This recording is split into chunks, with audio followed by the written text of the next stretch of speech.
Welcome everybody to GraphQL is for client developers, not client applications. So before I dive in, let me set a little bit of context. My name is Michael Bleigh, and I'm an engineering lead on the Firebase team at Google. If you're not familiar, Firebase is a platform of developer tools that helps people build, deploy, and monitor web and mobile applications. And I have never used GraphQL in the normal way. I've never built an application, put a GraphQL API in front of it, deployed and maintained that application in production. I've played around with it on my own, but I sort of came at all of this from a different angle because I came at this from the lens of building developer tools, and specifically building Firebase Data Connect, which is Firebase's newest product, and it's a backend as a service that uses GraphQL to interface directly with the Postgres database. We launched this into private preview a few months ago at Google I/O. And so I've been working on this for a couple of years. And in that time, I've started paying more attention to what's going on in the GraphQL community, the Twitter drama that flares up from time to time. And there are a couple things that I saw that sort of live rent-free in my head now. One of them, but before I talk about that, let me first talk about why Firebase chose GraphQL in the first place. GraphQL is really terse. With GraphQL, you can express a complex schema using relatively few characters really quickly. It's easy to read, it's easy to write. You can learn most of the GraphQL specification in an afternoon. GraphQL is strongly typed and language agnostic, which is really important to Firebase because we build across web, iOS, Android, Flutter, and more platforms. GraphQL is customizable using directives. It has a large community. I mean, we're at GraphQL Conf right now. It's battle-tested in production by large enterprises, and it's really powerful. GraphQL just generally has the ability to craft really expressive, really powerful queries and do a lot of things with it. But again, we're building a backend as a service to connect to a Postgres database using GraphQL. And a couple of years ago on Twitter, there was a conversation, and this came up as a meme, which says GraphQL belongs between the client and the server, not the server and the database. And I've spent probably way too much time thinking about this meme because essentially I was doing exactly what this told me not to. I was building a product whose purpose was to connect GraphQL directly to a database. So, it made me question, am I doing the wrong thing? Are we taking the wrong approach here? Is this the right way to go about it? And then more recently, back in May, there was a blog post, why after 6 years I'm over GraphQL. This blew up in the Hacker News sphere a little bit. And it was a developer who talked about some problems that they had with GraphQL around authorization, rate limiting, query parsing, performance, coupling, and complexity. And again, I sort of started to question, like, am I doing the right thing? Is this the right approach? Was GraphQL the right choice for our new product? But all of those great things about GraphQL that I mentioned are still true and remain true. And so the question is, what's the root cause of these problems? And is there something that we can do about it that makes it workable? And I think that fundamentally those problems come down to a question. Is GraphQL too powerful? Now, I don't mean this in the sense of like, you're at an interview and the interviewer says, what are your biggest weaknesses? And you say something like, I think I just work too hard and care too much. When I say, is GraphQL too powerful, what I really mean is that power is great, but power has to be wielded responsibly. And so how do you wield GraphQL? Because some of the things that make GraphQL great can also kind of bite you. And these are what I call the curses of GraphQL. So first is the curse of normalization. In GraphQL, you can define a normalized data model. So you can have a simple type like a user, and that type can have fields that are resolved across different audiences. So maybe I have an ID and a name and like a profile image, and anybody can read those. I have an email and a social security number, and only the user should really see those, or maybe administrative staff. And then there are some internal fields like a reputation score or the experiment groups that the user has opted into. And none of the public users should ever see that, but it's for the team.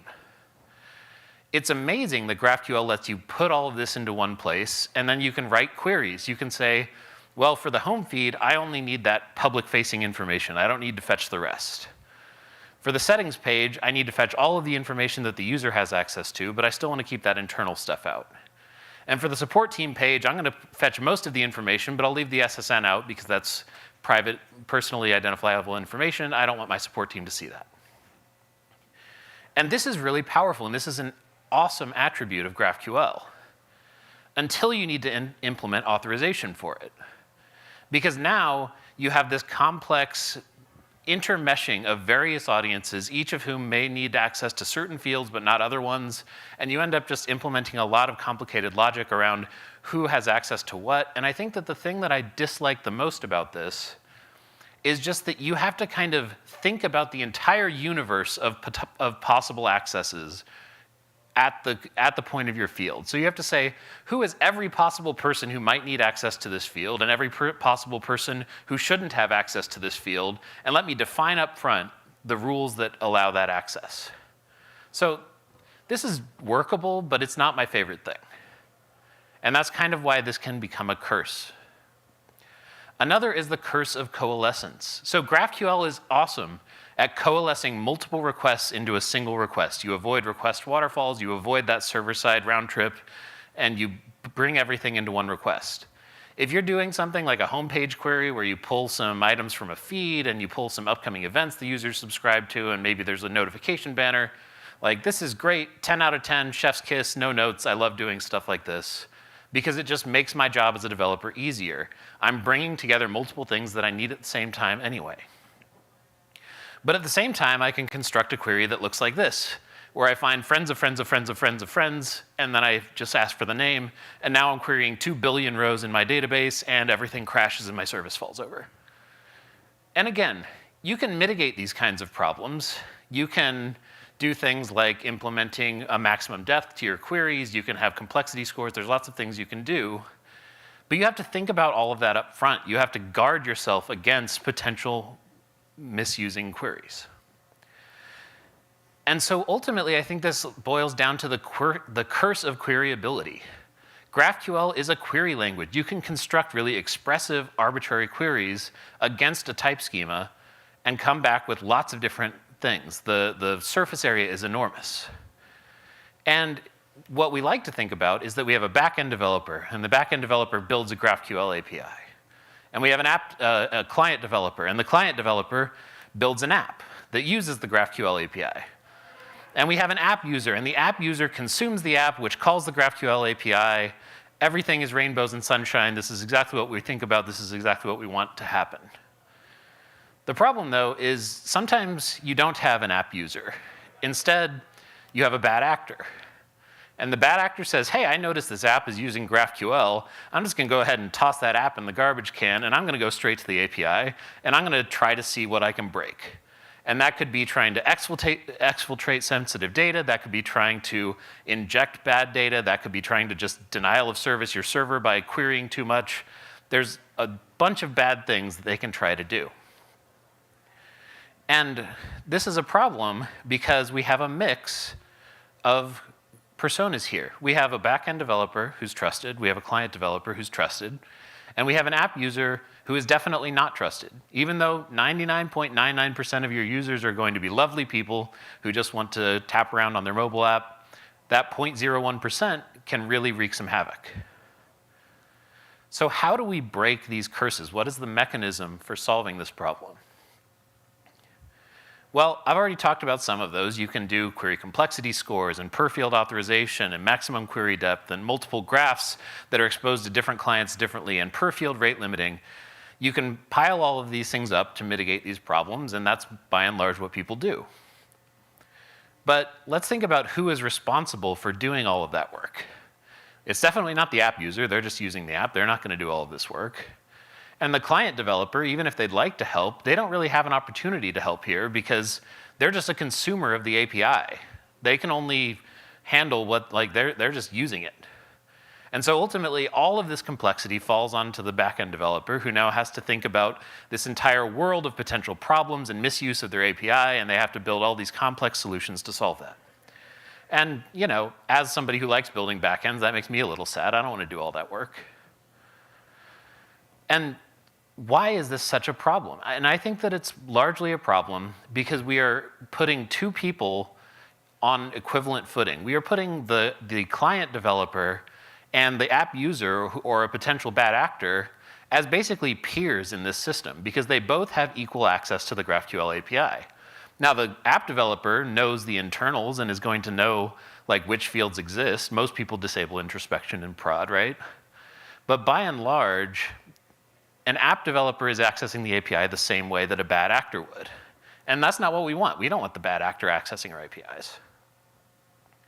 So it seems like what we would really want is for the backend developer to provide a GraphQL API, for the client developer to do something, question mark, for the app user to have an app, and then the app talks to this new layer that's in between. The new layer talks to GraphQL, and this lets us separate out trusted and untrusted access. And by doing this, we solve a big problem. Because now the app user can't bypass this middle layer and go straight to the GraphQL API. They can't construct arbitrary queries that are terrible for performance, that are terrible for your application, because they can't construct arbitrary queries at all. Everything goes through this middle layer. Now, you might have heard of something called trusted documents or persisted queries. And yes, that's pretty much the concept here. The idea is that you define a set of allowed queries to your application, and only those queries may be executed. Nothing else can be executed. That's usually done by sort of taking a SHA hash of the query and sort of checking it against a pre-flighted list. And that is definitely a solution here. So if nothing else, if you take nothing else away from this talk, look into trusted documents and persisted queries and consider if you're just building a first-party GraphQL API, look into this as a possible solution for making your API more secure. But when we were building this product for Firebase, we were thinking of it a little bit differently. So let's take a look at these queries, and then let's take a look at the wire protocol for GraphQL, how this actually gets sent over HTTP. I post to a GraphQL endpoint. I include an operation name, any variables that I want to set, and then I send the query document along for the ride. And if I just make a couple little edits here, if I change GraphQL to /API, if I remove the query, then I get something that looks like this. And this looks kind of like an RPC protocol. Remote procedure call, if you're not familiar, that just basically means there's a remote endpoint, you can call it with arguments, it returns a response, and you've agreed on some protocol for that. And so as we started building this product, we asked the question, what if your query document was secretly an API specification? And we call that query-defined infrastructure. And that's at the heart of the Firebase Data Connect product. And so let me take just a minute and show you a little bit about what we mean by that. So this is just a really simple little demo app. And here is my type schema. It has two types. I have a user and I have a post. And a post belongs to an author that is a user. Posts are also moderated.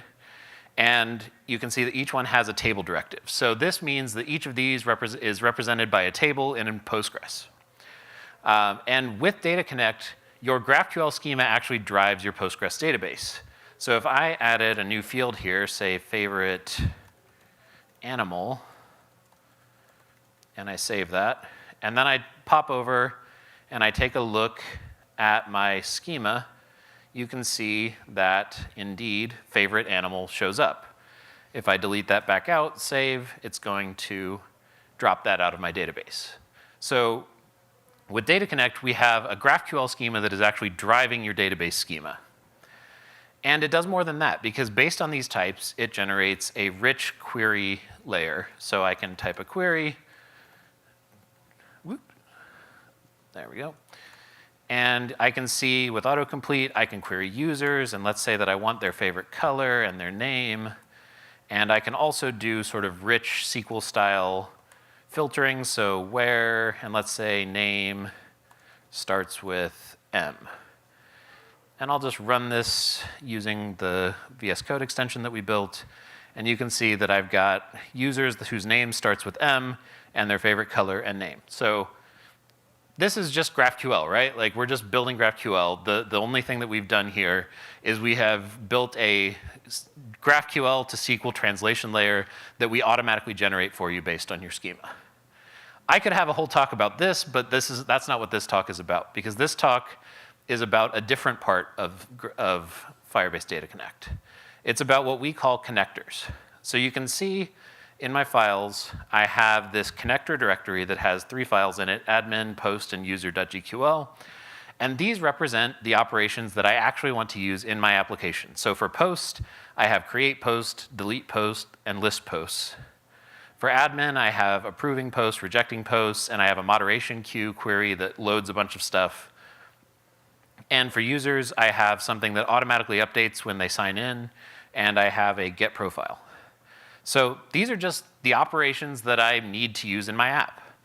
And I've written them as GraphQL files in this connector directory. And so then how do I then use those in my application? So if I flip over to my React app, you can see, for example, fetch posts, and it just says await list posts, and I pass in a Data Connect instance. And that seems a little too good to be true, so let's take a look at what this actually is. This is automatically generated SDKs for the web based on my defined queries in the connector. Now, obviously, lots of people are familiar with using GraphQL to generate code, but what's different here is that actually these SDKs are not GraphQL aware at all. These are essentially RPC SDKs that are speaking that protocol. They're not aware of the query structure. They're not aware of anything about GraphQL. They just know that they have a specific structure for their requests and their responses, and we generate everything for it. And you'll also notice that on these queries, I have these auth directives. And that allows me to, at a per operation level, say that, okay, this operation requires a user, whereas the admin operations require a user with an auth.token.admin equals true. This is using the cell expression language created at Google, and it basically just lets you inject little expressions into it. And then the last thing that I want to highlight is what we call server expressions, which is where you can actually inject trusted server values in an untrusted context without having to write server code. So you'll see here that when let's take a look at user create post, or at create post. So I'm inserting a post. The author is a unique ID expression of auth.uid, and that means that that will inject the current user's ID into this context and use that as the value. Notice it is not passed as a variable. It is sort of hard-coded into the schema, into the query syntax. And that means that this can't be tampered with. So if I look at my app, it's just a simple list of posts from different users. And let's say that I'm this user and I say GraphQL stinks. Bummer. Then I switch over and I am in my moderator view. And I don't see the post right away because this list posts automatically filters out unmoderated posts. And so I'll go to my admin moderation queue. These all look good. That's fine. Oh, GraphQL stinks? No, that's not true. Reject. Done. So, this looks like any other application, and nothing's that special about it. But what is kind of special is the fact that I am querying against a schema that is capable of doing terrible things to my database. I could literally write I can do that right here. I could say mutation, post, delete many, all true. And if I ran this, then all of my posts are toast. And so that seems terrifying. Except by introducing this layer where we essentially turn GraphQL into an RPC protocol, it's not anymore. Because unless I exposed an operation that performed this action on my GraphQL API, no untrusted client is ever going to be able to do that. So we call this a connector. And it's also been called trusted documents, and it's also been called persisted queries. But we think of it as connecting an untrusted client to a trusted GraphQL API. And what this does is essentially generates an API endpoint that is secure, parameterized, strongly typed, and you don't have to write any server code. This is all sort of done for you. And it also generates a client SDK for you to consume that API endpoint that is strongly typed, has narrowed results. So, if you remember, there was a reputation score in experiment groups. That doesn't show up in any of the types of the generated client SDK because that didn't show up in any of the queries that I wrote. And so you have the ability to sort of narrow the scope of your clients to only what the application is concerned about. And fundamentally, this lets us drive a change from a schema-centric to a query-centric model of thinking about GraphQL. In the schema-centric model, your entire schema is an attack surface. Somebody can craft arbitrary queries that you have never thought of that might do terrible things to your servers, inject bad data, like exfiltrate good data, like lots of things could happen. In the query-centric model, the only thing the client can do is tamper with the variables that you've exposed in your operation. In a schema-centric model, any query could be a bad actor in disguise. You don't know who's issuing it. In the query-centric model, all of your operations are defined up front during development. You know exactly the entire scope of what's possible to be executed against your schema. In the schema-centric model, it's often unclear where to optimize until after it's already live.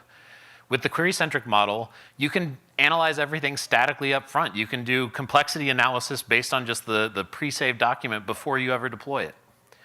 And in the schema-centric model, you have complex rate limits where you might have to say, okay, this field needs to be limited to this, or maybe it's only bad when it's combined with this field, and there's just like the combinatorics of that make my head explode.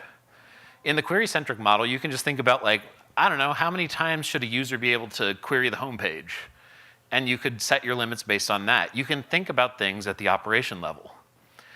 And fundamentally, connectors let you reason about GraphQL like it's server code. And for me, at least, this is like an incredibly freeing thing because there's this paralysis that I get when I think about what are all the weird ways that somebody could come up with to construct a query that I'm not gonna like. And it just simplifies that. It shrinks the attack surface to this tiny little thing of just what are the specific operations that I have exposed.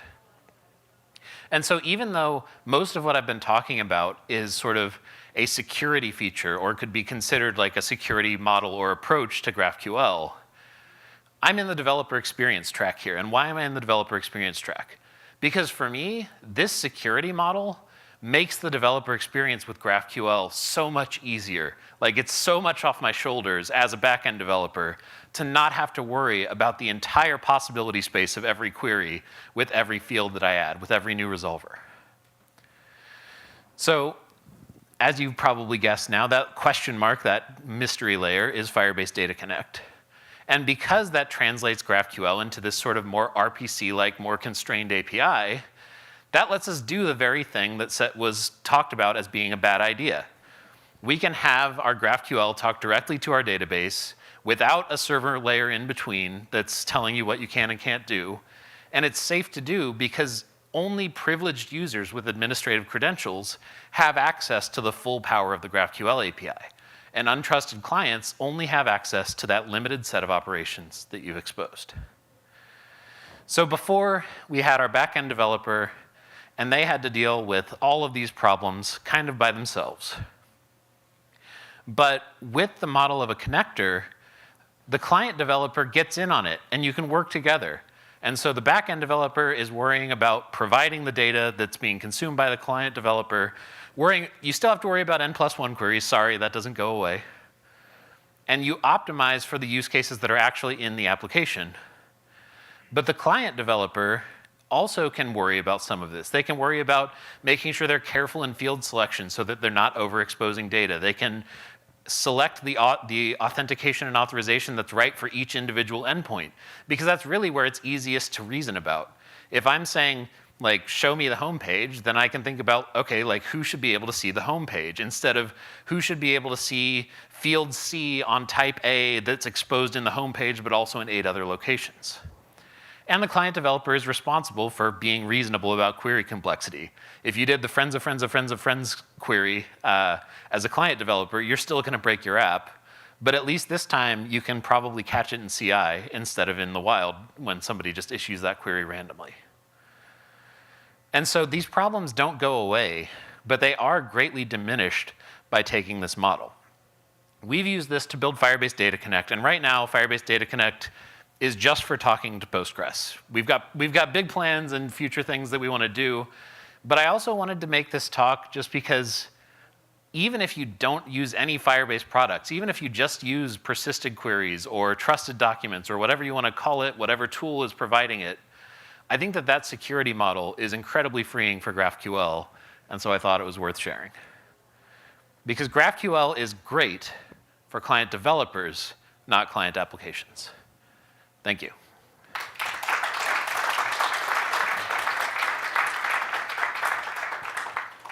And I've got a couple minutes here, so I'm happy to take any questions. Yeah.